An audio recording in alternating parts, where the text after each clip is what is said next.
आता मोबाईल धारकांसाठी अतिशय महत्त्वाची बातमी आहे। जर तुम्ही खिशात मोबाईल ठेवत असाल तर सावधान। आम्ही असं का म्हणतोय त्यासाठी ही बातमी जरूर बघा, कारण हाच मोबाईल तुमच्या जीवासाठी धोकादायक ठरू शकतो। खिशात ठेवलेल्या मोबाईलचा अचानक स्फोट झाल्याने एका शिक्षकाचा मृत्यू झालाय, तर त्याच्यासोबतचा एक नातेवाईक देखील गंभीर जखमी झालेला आहे।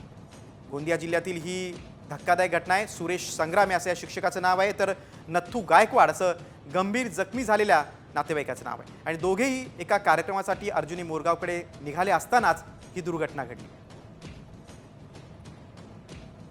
सांगवेकडे जात असताना शिरगावच्या पुढे 500 मीटर अंतरावर त्यांच्या मोबाईलचा स्फोट होऊन त्यांची गाडी कोलमडली व त्यांना दवाखान्यात नेत असताना त्यांचा साकोलीच्या जवळपास मृत्यू झाला।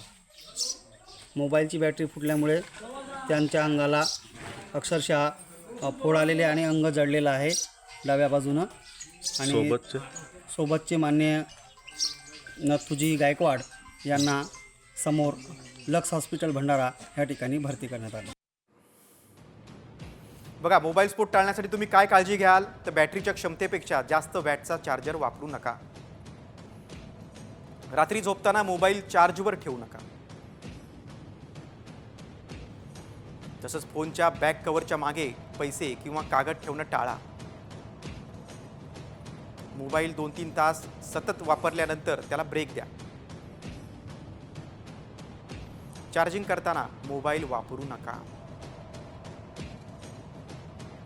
चार्जिंगसाठी नेहमी फक्त ओरिजिनल चार्जर वापरा।